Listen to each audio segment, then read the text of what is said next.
Good morning on this Tuesday, March 30th, 2021. It's Girl Power Day. Let it be known. We have from GirlTrek today, Jaida Vaught, a mission-focused marketer dedicating her work towards elevating brands and social causes while creating and curating meaningful content that ultimately inspires the hearts and minds of global audience. Yep, we're going to talk to Jaida Vaught today. We're looking forward to that conversation. But first, let us bring on our president and CEO of the National Newspaper Publishers Association, the tireless Dr. Benjamin Chavis. Good morning, Stacy, and on behalf of the National Newspaper Publishers Association, the Black Press of America, we welcome all of our viewers. This is another news-packed day. We're getting into the second day of the trial. The whole world, media from all over the world, was focused on Minneapolis yesterday.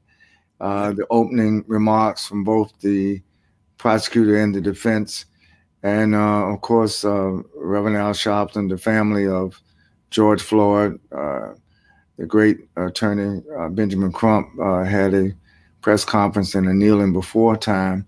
So it was, the focus of the world. In this trial, George Floyd is not on trial. America is on trial.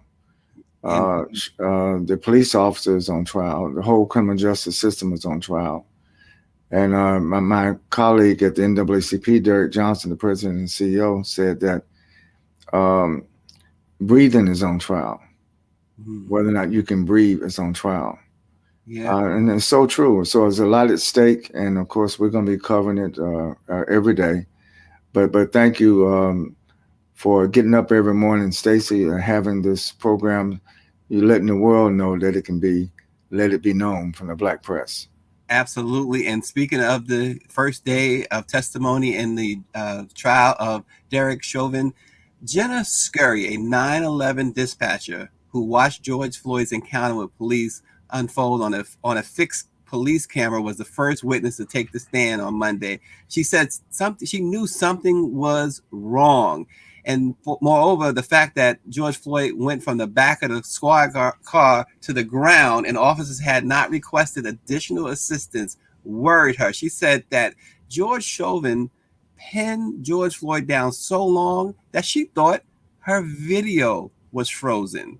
And more testimony from an MMA fighter, Donald Williams II. He said that I took that instinct and called the sergeant who supervises police. He said he was the third witness in the trial, and he was relying on his own MMA experience. He called the move that Chauvin putting his knee on George Floyd's neck. He called it a blood choke. This is what's known in the MMA as a blood choke. He testified that he watched George Floyd grasp for air. His eyes rolled to the back of his head and blood started to come out of his nose. And as you noted, Dr. Chavis, the Reverend Al Sharpton, Ben Crump, and the family members kneeled at the courthouse before the start of the trial. But it turns out they kneeled for 8 minutes and 46 seconds. But during the trial yesterday, it was revealed that Chauvin actually kneeled on Floyd for 9 minutes and 29 seconds. The prosecuting attorney, Jerry Blackwell, emphasized the new timing of 9:29. He told the jurors that three most important numbers in this case is 929. He broke down the timing of Chauvin kneeling into three sections: 4 minutes and 45 seconds as Floyd cried out for help, 53 seconds as George Floyd flailed due to seizures, and 3 minutes and 51 seconds as George Floyd was non-responsive. So more and more when you hear this, Dr. Chavis, you like you said, America's on trial, breathing is on trial, and certainly, again, the police are on trial. Minnesota Attorney General Keith Ellison is leading the prosecution. Yeah, exactly. And we give a shout out to our NNPA member publications, Insight News, Brother Al McFarland, and the Minnesota spokesman.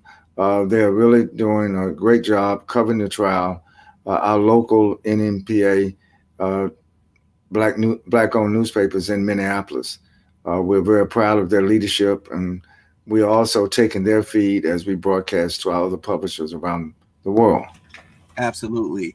And in other news, Dr. Chavis, Raphael Bostic, the president of the Federal Reserve Bank of Atlanta, He counts now among the growing and vocal majority who support reparations as a way to address the consequences of racism and inequality in America.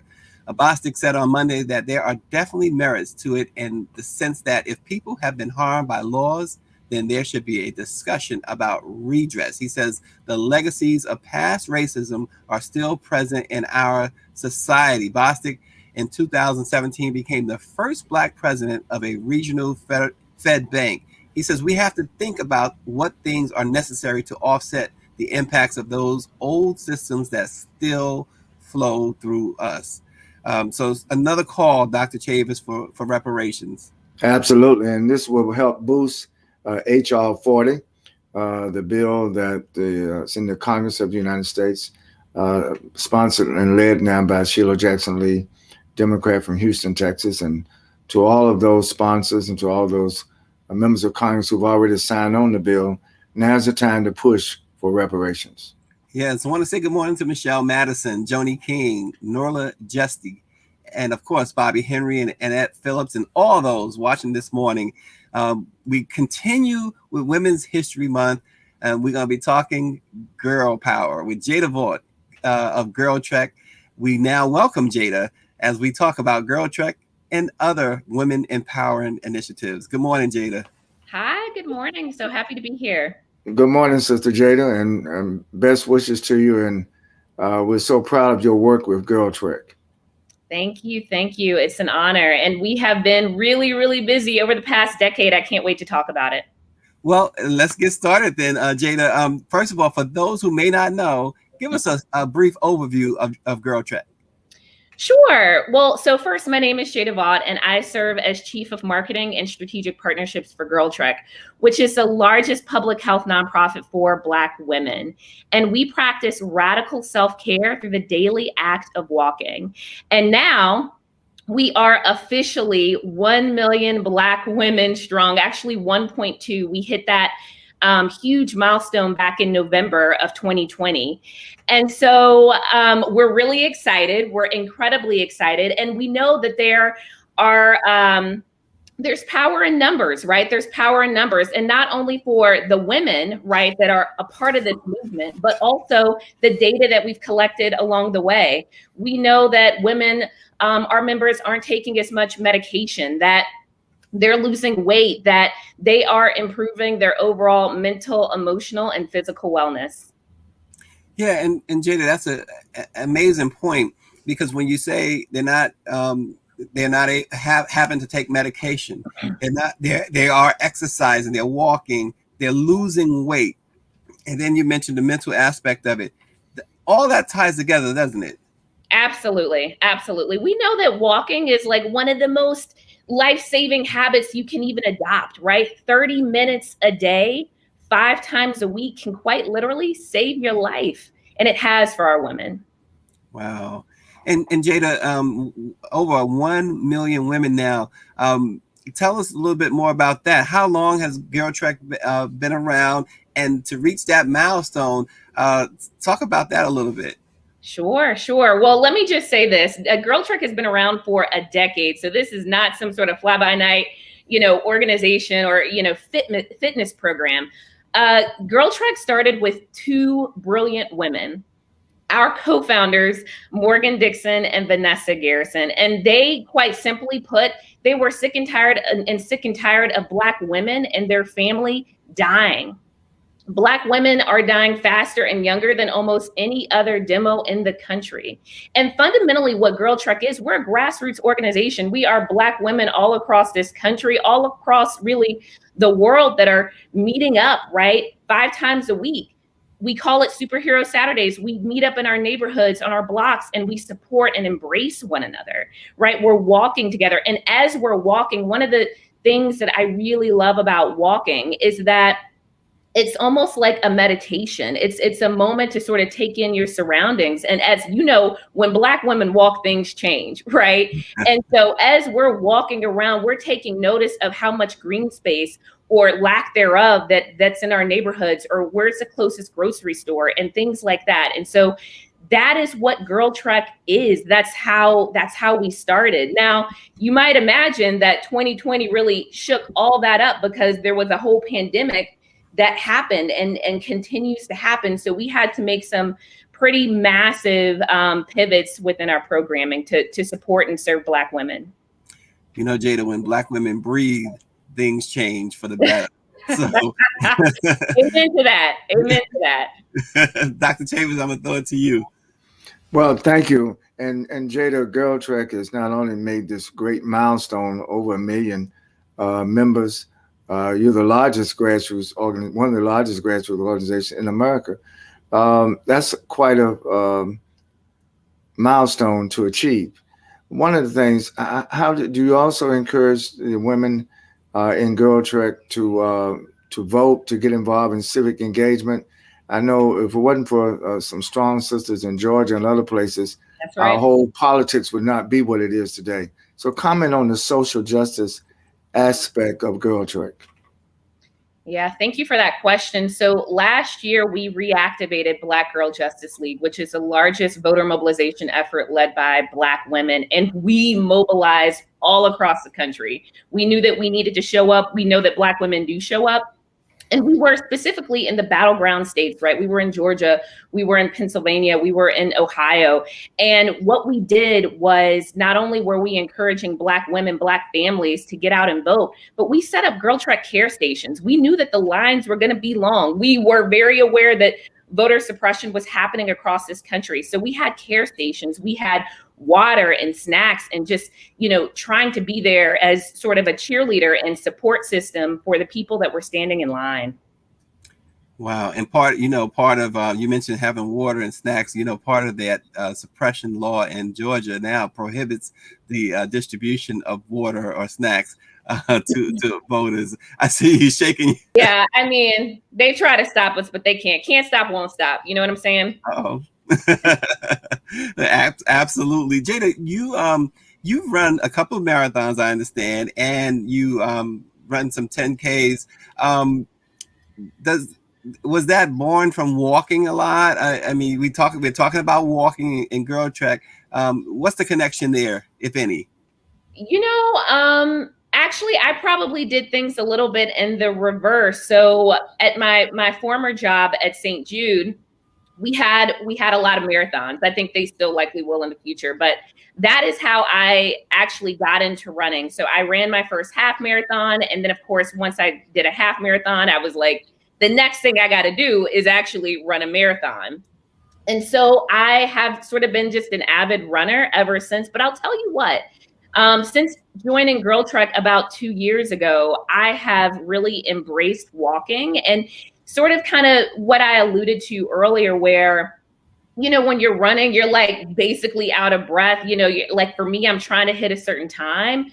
But with walking, I can really just reflect and meditate and get in my own soul and my own spirit and dig deep and figure out how I want to move forward with my day. So I actually started running, and now I'm walking, and now I do both and just kind of balance in between. Wow. And the pandemic, you mentioned the pandemic earlier, and I know that GirlTrek, you guys like to get together and have your walks. How has that affected things, or has it? Sure. I mean, it completely disrupted our programming, right? So I had mentioned that we're a group of Black women that meet up, right? That connect in person. And so obviously with the pandemic, we couldn't do any of that. And we were all, and still to a very large extent, we all still live in isolation. And so what we were trying to figure out as a team, as a staff, we were like, how do we even attempt to sort of replicate the warm embrace and connection of Black women? How do you do that? Especially when we knew Black women needed us the most. And so we launched these amazing programs and programming for Black women. One of which was Daughters of, which was this incredible multimedia live conversation series with legends like Angela Davis and Nikki Giovanni. And the sentiment of it was really tapping into the wisdom of our foremothers, right? Getting the self-care secrets and the survival secrets, because Black women and Black men are uniquely positioned for any moment. and we always rise above. And so we did those live conversations and really convened Black women and Black people together virtually. And then we also launched Black History Bootcamp, which is this incredible 21-day walking meditation series. And we launched that back in June of 2020. And as you might imagine, that was, in the midst of a national reckoning on race, which quite frankly, we're still in. The protests and everything happening. And we wanted to launch these podcasts as a way to have a reprieve, to be able to take a break from social media, from news, from negativity, and also simultaneously learn Black history while we walk, right? It's a solidarity walk. You're not walking in a group, but essentially that has been such a meaningful program for GirlTrek. And we actually just finished the 4th season called The Cosmonauts yesterday. Wow. So it's not just walking. It's walking, it's educating, it's history. Absolutely. Absolutely. And Jaida, what is it like when you're recruiting, if that's the right word, someone to GirlTrek, and you find that, especially again because of the pandemic, people are down. People are a bit mentally not there as they perhaps were before. What's the challenges there? Man. So, talked about living in isolation, and I have to just shout out my colleague, Carla Harris, who launched this remarkable, long-lasting, loving program called GirlTrek Care Crusaders. And essentially what we did at the height of the pandemic, so I would say maybe the summer of last year, spring, summer of last year, is that we launched a support hotline, right? It's actually, you can still call into it. It's 855 GirlTrek, GRL-TREK. And we had a trained cohort of GirlTrek volunteers trained in mental health that are just there to be a sister's keeper, to listen, to love on Black women. Because the thing about it is, therapy can still be a bit taboo, and it's not something that is always openly discussed in the Black community. And so we wanted to support Black women, and we wanted to create sacred space for Black women. And that hotline, we were able to do that. And GirlTrek Care Crusaders will continue to expand this year as well. Wow, you guys are really doing a lot. Can you give that number one more time? And also, Jaida, how does a woman get involved with GirlTrek? Sure. So the number again is 855 GirlTrek, GRL-TREK, TREK. And to get involved in GirlTrek, just go to girltrek.org and join the movement. Listen, we are not trying to stop at 1 million, right? We want to continue to grow. And one of the missions we have moving forward is to increase the life expectancy of Black women by 10 years in 10 years. And that's going to take more than 1 million women, right? More than 10 million Black women. We need allies, we need partners, we need our Black men to make this happen. Yeah, absolutely. And there was the number on the screen. So I think that's so important. The mental health component is always important. Jaida, also, we know, and we're talking about Black women in particular, the infant mortality rate, the things that Black women have to go through, and in large part because of systemic racism. And Black women carry that load on their shoulders more than anyone. Can you talk about that too? The fact that Black women have to overcome so much, and that infant mortality rate in the Black community is just horrible. What is being done? What is the discussions like at GirlTrek along those lines? Wow, such a great question. So, interestingly enough, my brother is a physician at Hopkins. He is director of labor and delivery over at Hopkins, and his research is completely and entirely dedicated towards that very topic. And so I have the privilege of hearing sort of firsthand stories and his research, as well as what we're doing at GirlTrek. it's a problem, right? I don't have to be the one. Like, it's a problem. You said it. We know it. And it feels like it's continuing to get worse. I feel like the pandemic has only exacerbated the systemic racism that we were already experiencing in our healthcare systems. And even though my brother, right, is working so hard to change that, he recognizes that, man, we've got a long way to go. I think that the big thing that GirlTrek is doing is creating sacred space. There, when you lose a child, and if you're a husband that's lost your wife, it can be incredibly difficult to talk about.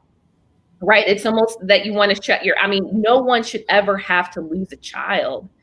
And so what we do at GirlTrek is really create that sacred space and just be a sister's keeper and be there to support and love on them. And what we will be doing actually this year, which I believe Black Maternal Wellness Week is actually coming up here in the next couple of weeks. We're going to be having a ton of information and education on this topic.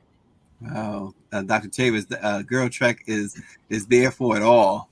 Absolutely, and I just wanted to assure Jaida that the Black press will support GirlTrek. You've created a great brand, and beyond creating a great brand, you're really changing lives. You are extending lives. You're transforming the health of Black women and the lives of Black women all over the country, and as you say now, all over the world. Looking forward in 2021, as hopefully the nation will emerge out of COVID-19 sometimes later this year. What is the top priority of GirlTrek moving forward? Right. So first of all, thank you so much for all of those really kind words. I mean, just fills up my whole spirit and heart. And I want to say thank you on behalf of Vanessa and Morgan and the 1.2 million Black women. What's next for GirlTrek, especially as we start to open up? I mean, listen, we want to get out. We want to get out and organize. And we're having internal conversations right now, trying to figure out how do we do that safely. How do we do it in ways that still protect us, that still protect Black men, Black women, Black families, people in general, right? And so I don't have the answer just yet, or even timing as to how and when we will do it. But that is our top priority: get women walking again, and let's get out there and organize and do the work that we know needs to get done. And then on top of that, we are actually still refining our agenda as we move into 2021. So one of the things that we've said is that, there's 3 I's that are killing Black women, and that's isolation, inactivity, and injustice. And GirlTrek has done a ton of work in terms of inactivity, right? We walk.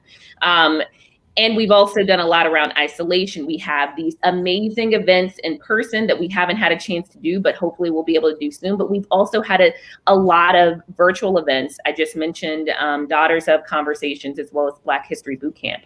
But now we are in the midst of crafting and developing our agenda around injustice. And so that is going to be the focus for us this year, especially moving into 2022. Great. Yeah, that's right. We're still calling Sandra Bland's name. Exactly. Not going to let anyone forget her or Breonna Taylor. There's a long list of women that we need to stay focused and to definitely demand justice and to stop the injustice that's been perpetrated. Yeah, and it looks like your membership is now 1.2 million and one. I love it. Thank you. Says he just doing. Thank you. And Jaida, tell us what or who is your inspiration? Who inspired you?